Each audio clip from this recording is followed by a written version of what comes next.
Hello दोस्तों, स्वागत है आपका अपने चैनल नौकरी स्टेशन पर। और आज बात करेंगे हम आरपीएफ कांस्टेबल भर्ती की, जिसका काफ़ी लंबे समय से काफ़ी बच्चों को काफ़ी इंतजार है। ठीक है, तो आज हम इस वैकेंसी के बारे में बात करने हैं। वैसे तो इस वैकेंसी का काफ़ी टाइम से डिले चल रहा था, लेकिन अब एक सरकार की तरफ से हिंट मिला है कि हाँ, ये भर्ती आने वाली है। तो आज हम इसी के बारे में बात करेंगे। आज हम इसमें क्या क्या देखने वाले हैं वो मैं आपको पहले ही बता देता हूँ। तो आज हम इसमें वैकेंसी देखेंगे कि इसमें कितनी वैकेंसी आने वाली है, क्योंकि आरपीएफ कांस्टेबल में क्या होता है, आरपीएफ कांस्टेबल और सब इंस्पेक्टर दोनों की भर्ती आती है। ठीक है, तो आज हम आरपीएफ कांस्टेबल की बात करेंगे। आगे कभी मैं आपको आरपीएफ एसआई की भी बता दूंगा। ठीक है, तो आज हम इसके बारे में बात करेंगे, क्या क्वालिफिकेशन है इसमें, फॉर्म कब से आ सकते हैं आपके, जो है नोटिफिकेशन आपका कब से जारी हो सकता है। फिजिकल की बात करेंगे हम कि फिजिकल में आपका क्या क्या होता है। ठीक है, हाइट की बात करेंगे, चेस्ट की बात करेंगे, लॉन्ग जंप, हाई जंप। तो आज हम सारी बातें करने वाले हैं आपके साथ इस वैकेंसी के बारे में। ठीक है, और एग्ज़ाम पैटर्न के बारे में आज हम बात करेंगे कि आपका एग्ज़ाम में क्या क्या पूछा जाता है। ठीक है, और कौन कौन से आपके सब्जेक्ट आते हैं, किस तरह से आप तैयारी कर सकते हैं इसकी बेहतर तरीके से। एज के बारे में हम थोड़ा डिस्कस करने वाले हैं। ठीक है, सैलरी वगैरह के बारे में भी आज हम डिस्कस करेंगे। तो चलिए शुरू करते हैं। शुरू करने से पहले अगर आपने अभी तक चैनल को सब्सक्राइब नहीं करा है तो आप चैनल को सब्सक्राइब कर दीजिए, और जो साइड में बेल का आइकन आ रहा है इसे भी प्रेस कर दीजिए, ताकि आने वाली वीडियो का नोटिफिकेशन आपको सबसे पहले देखने को मिले। ठीक है, तो चलिए शुरू करते हैं। तो सबसे पहले हम यहाँ पर दोस्तों क्वालिफ़िकेशन की बात कर लेते हैं। तो आप एक चीज़ समझिए, जो एक तो हमारे पास वैकेंसी आती है कांस्टेबल की, ठीक है, और एक आती है एसआई की। तो ये जो दोनों भर्ती होती है ना, ये एक साथ आती है, क्योंकि जो 2018 में भी ऐसे ही हुआ था। 2018 में जो है कांस्टेबल और एसआई की दोनों भर्ती एक साथ आई थी। ठीक है, तो कांस्टेबल में जो आपको क्वालिफिकेशन चाहिए होती है, जैसे कि आपको पता होगा 10th पास चाहिए होती है। यदि आपने 10th पास कर रखा है तो आप जो है कांस्टेबल की भर्ती भर सकते हैं। और जो एसआई है, एसआई के लिए आपको ग्रेजुएशन की डिग्री चाहिए होती है। ठीक है, चाहे वो आपने किसी भी स्ट्रीम से कर रखी हो, चाहे आपने बीटेक कर रखा हो, एमटेक कर रखा हो, बीए कर रखा हो, बीएससी कर रखा हो, चाहे आपने कुछ कर रखा है, बस आपके पास ग्रेजुएशन होनी चाहिए, तो आप सब इंस्पेक्टर का फॉर्म भर सकते हैं आरपीएफ में। ठीक है, तो चलिए हम आगे बात करते हैं। मैंने ना ये पॉइंट वाइज बना लिए हैं, तो मैं आपको पॉइंट वाइज ही बताऊंगा कि क्या क्या होता है। चलिए हम नेक्स्ट बात करते हैं, वैकेंसी की बात करते हैं। तो जैसा कि अभी तक जैसे कि सुर्खियों में है कि कांस्टेबल और एसआई दोनों की भर्ती आएगी। तो कांस्टेबल की जो अब की बार भर्ती आने वाली है वो लगभग 9000 से ज़्यादा वैकेंसी आपके पास आने वाली है। ठीक है, और एसआई की भी लगभग आपको 3000 से लेकर और 4000 तक वैकेंसी आपको इसमें देखने को मिलेंगी। ठीक है, तो कांस्टेबल की काफ़ी अच्छी वैकेंसी है। आप इसकी बेहतर तरीके से अभी से तैयारी शुरू कर दीजिए। अभी मैं आपको एग्ज़ाम पैटर्न बताऊंगा। ठीक है, तो और इसमें कौन कौन से सब्जेक्ट आते हैं वो भी मैं आपको बताऊंगा, और इसके साथ मैं आपको बेस्ट बुक्स भी बता दूंगा अभी। ठीक है, कि इसमें कौन कौन सी बेस्ट बुक रह सकती है, जिससे कि आप बेहतर तरीके से तैयारी कर सकते हैं। तो 9000 वैकेंसी कब नहीं होती। ठीक है, कभी कभी ऐसी वैकेंसी आती है। 2018 में आई थी लास्ट वैकेंसी, और आप देख सकते हैं अब 2023 चल रहा है। ठीक है, तो जो है वैकेंसी काफ़ी लेट हो जाती है इसमें। तो जब आए तो बस आप इसे ले लीजिएगा। ठीक है, चलिए हम आगे बात करते हैं। आगे बात करते हैं हम कि फॉर्म कब तक आ सकते हैं। तो फॉर्म का जो है आप मानकर चलिए कि जो आपका नोटिफिकेशन जारी होगा वो लगभग जुलाई मंथ में आपका नोटिफिकेशन जारी होगा, और उसके 1-2 महीने बाद ही आपका एग्ज़ाम देखने को मिलेगा। ठीक है, तो आप देख सकते हैं कि जुलाई में काफ़ी ज़्यादा टाइम नहीं रह गया है। तो जुलाई में जो है आपका नोटिफिकेशन आ सकता है, क्योंकि जो है पहले भी काफ़ी सारी भर्तियाँ रुकी हुई हैं। विभाग से जो है सरकार ने ये कह रखा है कि भाई जितनी वैकेंसी आपके पास खाली है तो उन्हें बताइए। तो जैसे ही इसका डाटा पूरा हो जाता है तो वैसे ही आपकी वैकेंसी देखने को मिलेगी, नोटिफिकेशन देखने को मिलेगा। तो आप नोटिफिकेशन की टेंशन ना लेकर अपनी तैयारी पर ध्यान रखिएगा। ठीक है, नोटिफिकेशन की चिंता आप हमारे पर छोड़ दीजिएगा। जैसे ही नोटिफिकेशन आएगा वैसे ही हम आपको अपने चैनल के माध्यम से बता देंगे। बस आप चैनल को सब्सक्राइब करके रखिएगा। ठीक है, चलिए आगे बात करते हैं हम। एग्ज़ाम किस तरह से होता है और क्या क्या स्टेप होते हैं इसके, तो वो मैं आपको बता देता हूँ कि जो नए बच्चे हैं उन्हें नहीं पता होता है। तो सबसे पहले तो आपका फॉर्म भरा जाएगा। ठीक है, तो जैसे ही फॉर्म भरा जाएगा उसके 1 या 2 महीने बाद आपका एग्ज़ाम देखने को मिलेगा। इसके बाद होता है इसका, ये फर्स्ट हो गया, ये सेकंड, और ये थर्ड पर होता है आपका फिज़िकल। इसके बाद आपका फिजिकल देखने को मिलेगा। फिजिकल के बारे में अभी हम आगे बात करेंगे, ठीक है। इसकी हाइट वाइट और चेस्ट और कितनी रनिंग होती है, इन सब के बारे में आज हम डिस्कस कर रहे होंगे, ठीक है। और फोर्थ आता है आपका मेडिकल, ठीक है। तो इस तरह से आपका कुछ एग्ज़ाम देखने को मिलेगा 4 स्टेप में। वैसे तो तीन स्टेप होते हैं, एग्ज़ाम होता है, इसके बाद फिजिकल होता है, उसके बाद मेडिकल होता है और उसके बाद लगती है आपकी फाइनल मेरिट।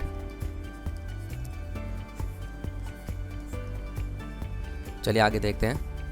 एज की बात करते हैं तो एज जो है इसमें लगभग आप मानकर चलिए 18 से लेकर और 25 साल तक आपकी एज देखने को मिलेगी। तो इसमें जो है काफ़ी टाइम हो चुका है, क्योंकि आपको पता है 2018 में लास्ट वैकेंसी आई थी, तो काफ़ी बच्चे इस एज से बाहर हो गए होंगे। तो शायद आपको थोड़ा बहुत एज रिलैक्सेशन मिल सकता है, ठीक है। बाकी जो ओबीसी को 3 साल का एज रिलैक्सेशन मिलता है और SC ST को यहाँ पर 5 साल का एज रिलैक्सेशन मिलेगा। बाकी जो नोटिफिकेशन आएगा उसमें देखने के बाद ही सब कुछ चीज़ें जो है साफ़ तरीके से पता चलेंगी। बाकी जो आपकी एज रहने वाली है वो 18 से 25 साल तक रहने वाली है। चलिए आगे देखते हैं। एग्ज़ाम पैटर्न के बारे में बात करते हैं हम। तो एग्ज़ाम पैटर्न इसका कुछ ज़्यादा हार्ड नहीं होता है। इसमें आपको 3 सब्जेक्ट देखने को मिलेंगे। सबसे पहले देखने को मिलेगा आपको अर्थमेटिक। अर्थमेटिक से आपको मिलेंगे 35 क्वेश्चन, ठीक है। इसके बाद सेकंड सब्जेक्ट आता है आपका रीजनिंग। तो रीजनिंग से भी आपको 35 क्वेश्चन देखने को मिलेंगे। इसके बाद पूछा जाएगा आपसे जनरल नॉलेज, ठीक है। जीके जीएस कह दीजिए आप इसे, जनरल स्टडीज़ और जीके, करंट अफेयर्स भी इसी में ऐड होती है। तो इसके जो क्वेश्चन पूछे जाएंगे वो पूछे जाएंगे आपसे 50, ठीक है। तो इस तरह से जो टोटल नंबर ऑफ क्वेश्चन बनेंगे हमारे वो बनेंगे 120 मार्क्स के 120 क्वेश्चन, ठीक है। इसको सॉल्व करने के लिए जो आपको टाइम दिया जाएगा वो 90 मिनट का दिया जाएगा। और सबसे इम्पोर्टेंट बात है नेगेटिव मार्किंग। तो 1/3 की जो है इसमें नेगेटिव मार्किंग रखी गई है। तो इस चीज़ को ध्यान रखिएगा, क्योंकि काफ़ी अच्छी नेगेटिव मार्किंग रखी जाती है इसमें 1/3 की, ठीक है। और इसमें आप सोच रहे होंगे मैंने यहाँ मैथ्स क्यों लिखा, तो इसके नोटिफिकेशन में अर्थमेटिक ही लिखा हुआ आता है। तो अर्थमेटिक ही आपसे पूछा जाएगा 35 क्वेश्चन, रीजनिंग पूछी जाएगी 35 क्वेश्चन, जीके जीएस पूछा जाएगा 50 क्वेश्चन, ठीक है। इसकी तैयारी आप कैसे करें वो अभी मैं आपको बताऊंगा, बुक्स बताऊंगा मैं आपको। तो आप चैनल के साथ अभी वीडियो के साथ जुड़े रहिए, लास्ट तक वीडियो देखिएगा तभी आपको इस वीडियो से बेनिफिट होगा, नहीं तो आप यहीं पर ही छोड़कर जा सकते हैं, ठीक है। वीडियो को देखने का फ़ायदा तभी होता है जब उसे लास्ट तक देखें आप। तो 120 क्वेश्चन हो गए 120 मार्क्स के और 90 मिनट आपको टाइम मिलेगा, ठीक है। और 15 भाषाओं में जो है आपको इसका पेपर देखने को मिलेगा। तो चाहे आप किसी भी भाषा में पेपर देख सकते हैं, हिंदी, इंग्लिश, तमिल, तेलुगु, मतलब जो भी आपकी भाषा है उसमें आप पेपर दे सकते हैं। 15 भाषाओं में इसका पेपर लिया जाता है, ठीक है। चलिए हम आगे बात करते हैं। इसके बाद हम फिज़िकल की बात करते हैं। तो फिज़िकल में आपको बता देता हूँ, फिज़िकल इसका आता है ख़तरनाक, ठीक है। इसका बहुत हार्ड फिज़िकल जो है होता है, क्योंकि जो इसकी फाइनल मेरिट लगती है या जो इसका रिज़ल्ट आता है वो नॉर्मलाइजेशन होकर आता है, ठीक है। तो उसमें इतनी दिक्कत नहीं आती है, तो बच्चे उसे आसानी से पास कर जाते हैं। सबसे ज़्यादा दिक्कत आती है फिज़िकल में। फिज़िकल में मैं आपको बता देता हूँ, मेल की जो हाइट होगी, यहाँ पर मेल और फीमेल की बात करेंगे हम। तो मेल की हाइट जो है यहाँ पर 165 सेंटीमीटर मांगी जाती है, ठीक है। और फीमेल की जो है यहाँ पर इसका कुछ आइडिया नहीं है, तो आप एक बार नोटिफिकेशन आ जाने दीजिए, तब उसके बाद आपको कंफर्म करके बताएंगे। लेकिन मेल की जो है 165 सेंटीमीटर जो है यहाँ पर हाइट मांगी जाती है। तो 165 सेंटीमीटर काफ़ी अच्छी है। कोई भी ऐसा फोर्स नहीं है जो कि 165 सेंटीमीटर में आपको जो है RPF कांस्टेबल या कांस्टेबल की जो है भर्ती दे। दिल्ली पुलिस कांस्टेबल में भी जो है आपकी 170 सेंटीमीटर जो है हाइट मांगी जाती है, ठीक है। इसके बाद जो SC ST के लिए होता है वो 160 सेंटीमीटर होता है। चेस्ट की बात करते हैं हम, तो चेस्ट जो है वो 80 से 85 सेंटीमीटर तक होता है, क्योंकि 80 सेंटीमीटर तो बिना फुलाए और 85 सेंटीमीटर जो है फुलाकर मांगे जाती हैं, यानी कि 5 सेंटीमीटर का फुलाव माप से मांगा जाता है, ठीक है। इसके बाद एक सेकंड मैं यहाँ पे रफ कर देता हूँ, तब मैं आपको आगे का बता दूँगा। इसके बाद हम मेल की रनिंग की बात करते हैं। तो रनिंग जो होती है वो मेल की होती है 5 मिनट 45 सेकंड में आपको 1600 मीटर दौड़ना है, ठीक है। और इसमें जो हाई जंप रखी जाती है वो रखी जाती है 4 फीट की, काफ़ी अच्छी हाई जंप रखी जाती है इसमें। और जो लॉन्ग जंप रखी जाती है वो रखी जाती है 14 फीट, ठीक है। तो 14 फीट आपको लॉन्ग जंप मारनी होती है। फीमेल की बात करें तो 3 मिनट 40 सेकंड आपको दिया जाता है 800 मीटर के लिए। और इसमें जो लॉन्ग जंप होती है वो कम होती है गर्ल्स के लिए, ये होती है 9 फीट। और जो हाई जंप होती है वो होती है 3 फीट, ठीक है। तो ये मैंने पिछले नोटिफिकेशन में से ही आपको बताया है, ठीक है। जैसे ही नया नोटिफिकेशन आता है तो मैं आपको सभी चीज़ें बिल्कुल क्लियर तरीके से बताऊंगा। तो आगे देखते हैं हम। तो फिजिकल की तो बात होगी हमारे पास, ठीक है। मैंने आपको हाइट बता दी, चेस्ट बता दी, फिजिकल बता दे कि आपका किस तरह से होना है। तो फिजिकल इसका काफ़ी अच्छा होता है, तो अभी से आप तैयारी को जारी रखिएगा। सुबह 1 घंटा भी अगर आप दौड़ लेंगे तो आपका शरीर भी स्वस्थ रहेगा और आपके फिजिकल की तैयारी भी हो जाएगी, ठीक है। तो फिजिकल की तैयारी जो है वो अभी से करिएगा, आप इसे बहुत ज़्यादा सीरियस लेकर चलिएगा, बिल्कुल भी इसे मजाक में मत लीजिएगा वैकेंसी को, ठीक है। तो ये वैकेंसी कंफर्म जो है आने वाली है। चलिए हम आगे बात करते हैं। वैकेंसी के क्या क्या फ़ायदे हैं इस बारे में मैं आपको बता देता हूँ। तो सबसे पहला वैकेंसी तो ये सरकारी है। तो सरकारी जॉब भी भाई जो है बहुत बड़ी बात है कि आपको सरकारी जॉब मिल रही है, क्योंकि आजकल सरकारी जॉब वैसे ही नहीं है। तो पहला फ़ायदा है इसका, ये सेंट्रल गवर्नमेंट की जॉब है। जितने भी आपको फ़ायदे मिलेंगे वो सेंट्रल गवर्नमेंट से मिलेंगे, सेंट्रल गवर्नमेंट पुलिस में आती है ये।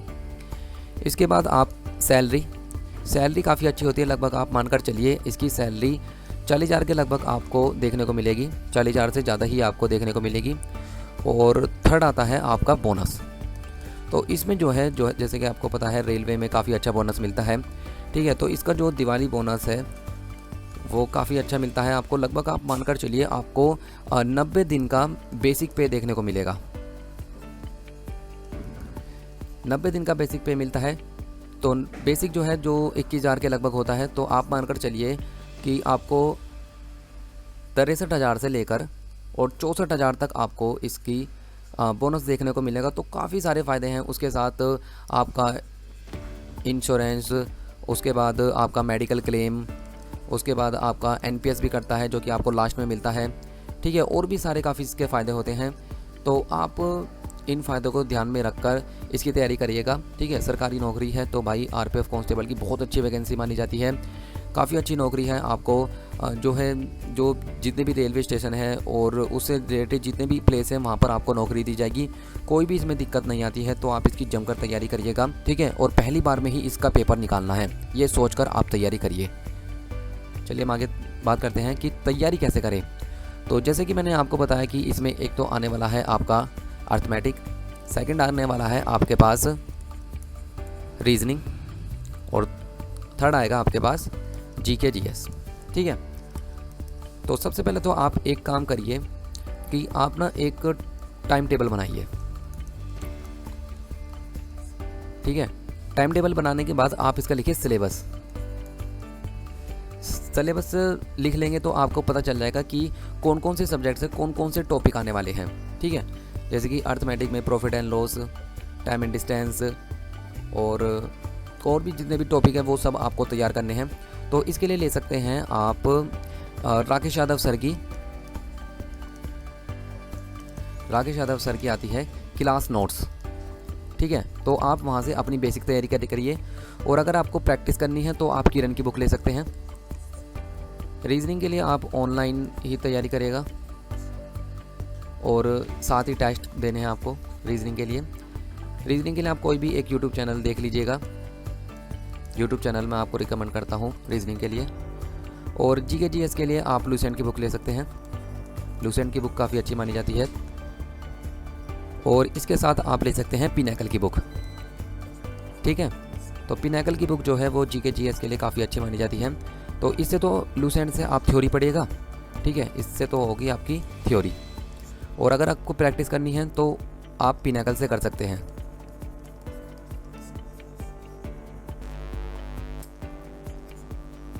तो इस तरह से आप अपनी तैयारी को कर सकते हैं, जिसमें कि आपका अर्थमेटिक आ गया, रीजनिंग आ गया, जीके जीएस आ गया, और साथ ही में आपको करना है फिजिकल की तैयारी। फिजिकल की तैयारी 1600 मीटर की दौड़ है। तो 1600 मीटर आप किस प्रकार से दौड़ेंगे ये आप देखिए। सुबह रोज़ उठ के आप अगर 1 घंटा भी दौड़ेंगे तो आप 1600 मीटर की दौड़ क्लियर कर जाएंगे। टाइम आपको बता दें मैंने, 5 मिनट 45 सेकंड का टाइम दिया जाता है इसमें, तो काफ़ी अच्छा फिजिकल आता है। तो दोस्तों ये थी हमारी आज की वैकेंसी। आज हमने पूरा इसके बारे में जाना कि किस प्रकार से आपको इस भर्ती में हर चीज़ देखने को मिलेगी, कितनी वैकेंसी देखने को मिलेगी, क्या एज रखी जाएगी, कब से आपके फॉर्म निकलेंगे, एग्ज़ाम पैटर्न के बारे में आज हमने बात करी, एज के बारे में बात करी। ठीक है, एज रिलैक्सेशन की आप चिंता मत कीजिएगा। ठीक है, इसमें एज रिलैक्सेशन थोड़ा बहुत देखने को मिलेगा, क्योंकि वैकेंसी जो है काफ़ी समय के बाद आ रही है और काफ़ी अच्छी वैकेंसी है। तो दोस्तों अगर आपको ये वीडियो पसंद आई हो तो आप इसे वीडियो को ज़रूर लाइक करें, अपने दोस्तों के साथ भी शेयर करें, और अगर आपने चैनल को सब्सक्राइब नहीं करा है तो आप चैनल को भी सब्सक्राइब कर दीजिएगा। और साथ ही में दोस्तों आप इंस्टाग्राम चैनल को भी फॉलो कर लीजिएगा, क्योंकि वहाँ पर मैं सरकारी जॉब से रिलेटेड जितने भी फॉर्म है वो उसके नोटिफिकेशन वहाँ पहले ही दे देता हूँ। ठीक है, तो आप इंस्टाग्राम चैनल को ज़रूर फॉलो कर लीजिएगा। तो मिलते हैं नेक्स्ट टॉपिक के साथ नेक्स्ट वीडियो में, तब तक के लिए गुड लक।